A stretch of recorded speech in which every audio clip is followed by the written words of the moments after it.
Wali Songo ini rata-rata zuriyah Nabi sangka dinasti Bani Saiban. Jelas tidak mungkin jika Wali Songo ini berjalur dari dinasti Basaiban, karena Wali Songo bukanlah dari Yaman.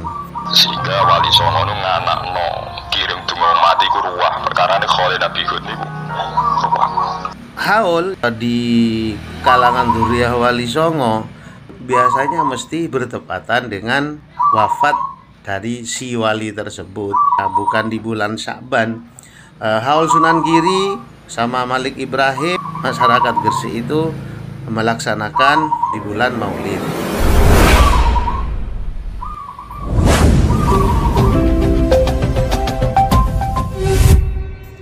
Assalamualaikum warahmatullahi wabarakatuh.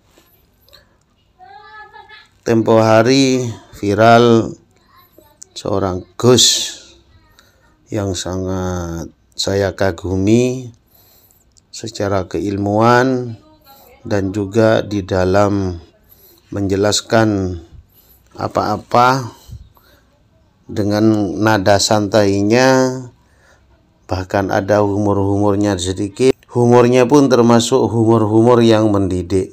Kayak beliau ini perlu diikuti, dikarenakan beliau, sepengetahuan saya, tidak pernah menampilkan atau berbicara yang menjurus ke bahasa-bahasa keras, lebih-lebih bahasa-bahasa kasar kepada siapapun.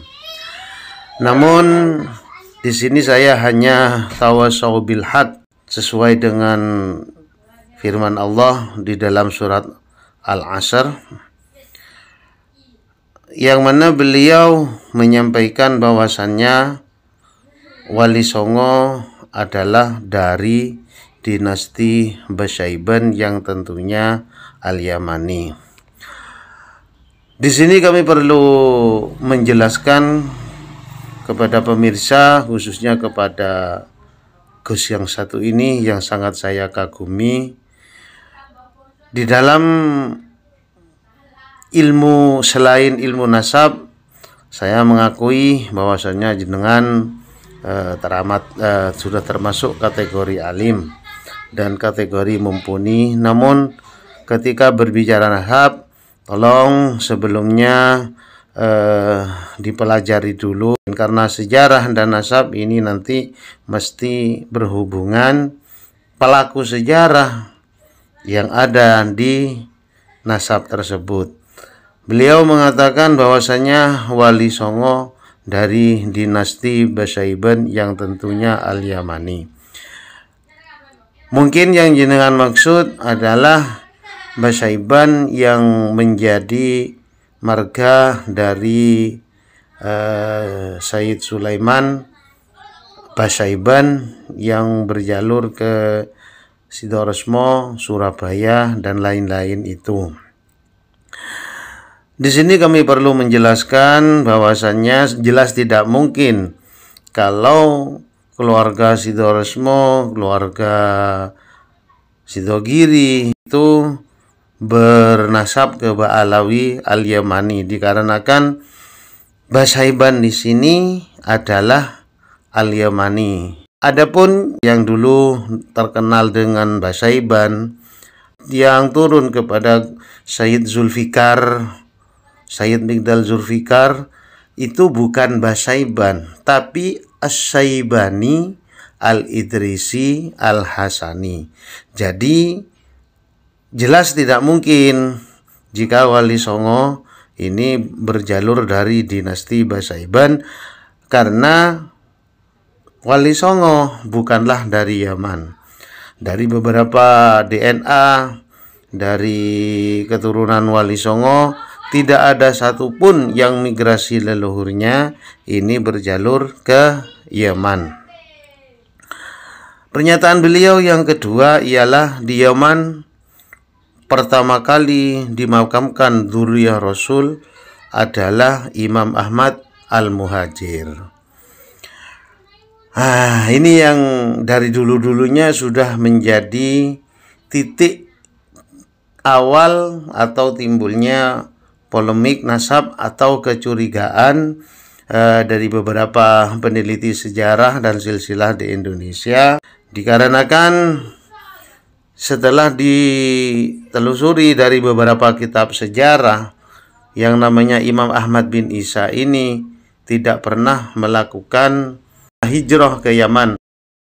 Memang dulu pernah melakukan perjalanan, tapi setelah itu kembali ke Basrah, Irak, dan wafat di sana.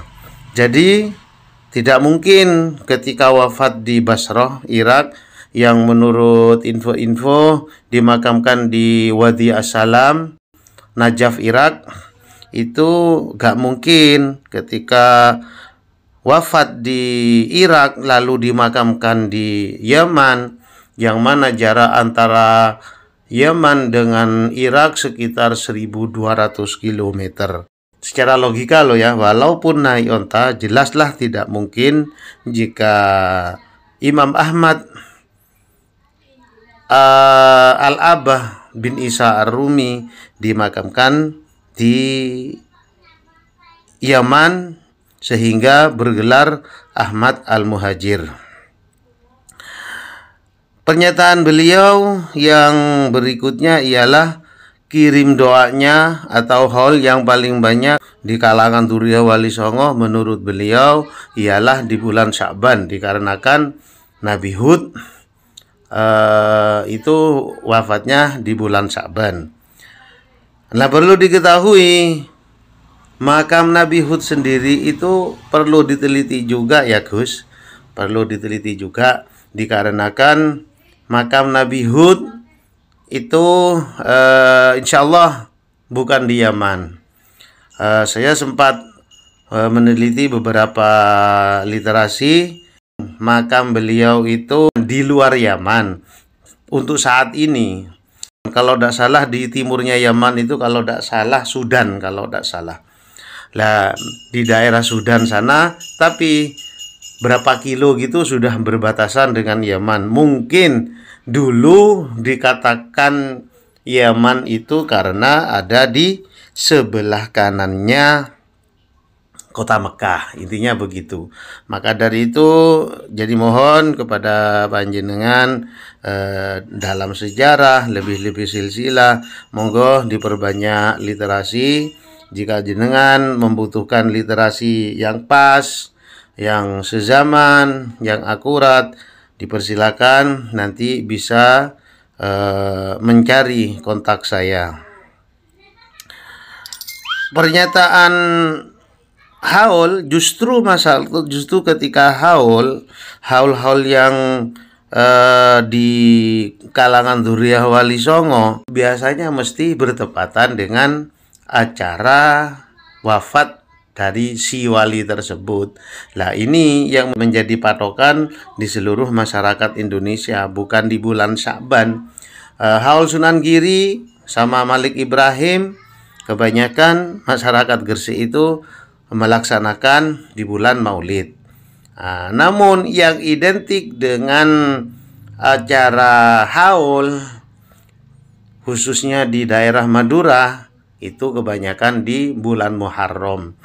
Sedangkan kalau di bulan Sya'ban yang orang banyak ziarah itu biasanya ziarah kepada orang tua, mbah, buyut, nenek, dan lain-lain. Istilahnya leluhurnya dari orang tersebut, karena mau menjelang puasa yang biasanya istilah di kampung saya itu megengan. Lah megengan itu dilaksanakan sebelum puasa, menjelang puasa, kirim doa. Namun selain kirim doa di musola-musola atau di rumah-rumah, biasanya ziarah langsung ke makamnya.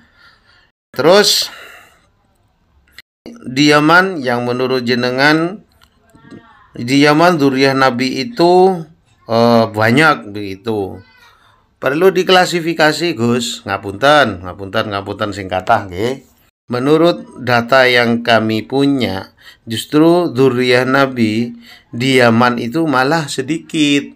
Di Yaman sepengetahuan saya yang asli dzurriyyah Rasul diantaranya ialah ada yang Toba-Tobai, ada yang marga Al-Ja'fari, dan di keduanya ini ada nakobahnya tersendiri. Dan lagi secara logika, jika memang Habib itu merupakan panggilan juga untuk dzurriyyah Rasul, maka mulai dari dulu yang namanya Sayyidina Hasan dan Sayyidina Husain tentunya ada yang memanggil Habib, kan begitu.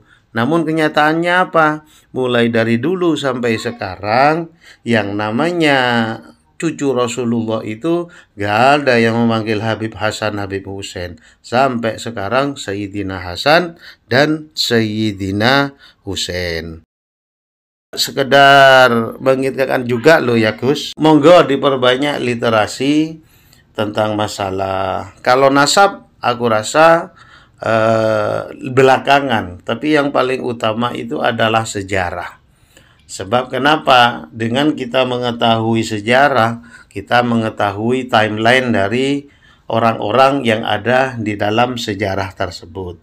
Sehingga nantinya dengan adanya sejarah atau yang dalam bahasa Arabnya syajarah, tentunya di situ ada akar, ada bongkot, ada pohon, ada dahan, ada ranting, ada daun. Lah makanya dikatakan syajarah, jadi selalu berhubungan dengan nasab. Namun jika kita menggali dari sejarahnya, insya Allah akan lebih enak di dalam menentukan silsilah dari seseorang. Insya Allah di kami lengkap Gus, literasi tentang apa saja, termasuk tentang sejarah Yaman yang ditulis oleh orang sejarawan Yaman sendiri mulai dari abad ke-6, ke-7, ke-8, ke-9, yaitu diantaranya Tuhfatuz Zaman, Tabaqatus Sulahul Yaman, Tabaqul Fu'al Yaman, dan As-Suluk. Lah, kitab-kitab tersebut, kitab sejarah Yaman yang memang ditulis secara estafet mulai dari abad 6 itu sudah tertulis. Maka dari itu siapapun, khususnya jenengan sebagai public figure, maka dari itu jika memang panjenengan berdasarkan literasi yang betul, literasi yang sezaman, dipersilakan untuk disampaikan di publik. Namun jika hanya sebatas data-data internal, menurut Profesor Menahem Ali, jika data internal dan eksternal itu sudah sinkron, fa insya Allah data itu menjadi data yang dianggap valid. Apalagi datanya data sezaman. Lah, mengenai sezaman ini juga perlu diketahui kepada semuanya. Secara logika saja ya, secara logika. Kenapa kok dibutuhkan kitab zaman? Jadi kita tidak perlu membuka kitab Rosail fi ilmi nasab, tidak perlu. Secara logika, jika kita hidup di zaman sekarang di Indonesia, gak ada data, gak ada apa-apa, gak ada cerita, gak ada hikayat riwayat dan apa-apa. Kita mau menulis putra-putri Sunan Giri. Sunan Giri yang masanya anggaplah di abad ke-15 Masehi. Apakah bisa kita mencatat di saat ini? Tentunya tidak bisa. Lah terus kalau memang tidak bisa, tapi kita memaksakan untuk mencatat, apa yang akan terjadi? Tanpa ada referensi, ya pada akhirnya hanyalah pencantolan jika memang itu memaksakan untuk bisa ditulis ke atasnya. Adapun surah wal istifadah, ini pun juga perlu diingat kembali kepada para teman-teman. Surah wal istifadah itu juga sama dengan pencatatan. Jadi harus estafet, mulai dari zamannya terus sampai ke sekarang, sampai ke belakang, itu harus secara estafet pula, kan begitu. Ngapunten Gus ya, saya sengaja mengambil jenengan untuk kami counter, dikarenakan Tempo hari saya ziarah ke Sampang oleh juru kunci yang di sana, Sampang Kota, sesepuh di sana. Ternyata beliau menyampaikan ke saya bahwasannya ini makam kiai guru dari Abah jenengan, Gus, ya.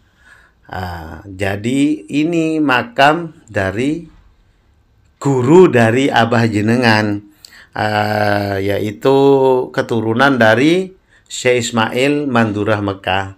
Abah jenengan waktu itu ketika ada di Mekah sempat mengguru dari keturunan Syekh Ismail Mandurah Mekah ini. Syekh Ismail ini dari Sampang, Gus, punya saudara Yayasbullah.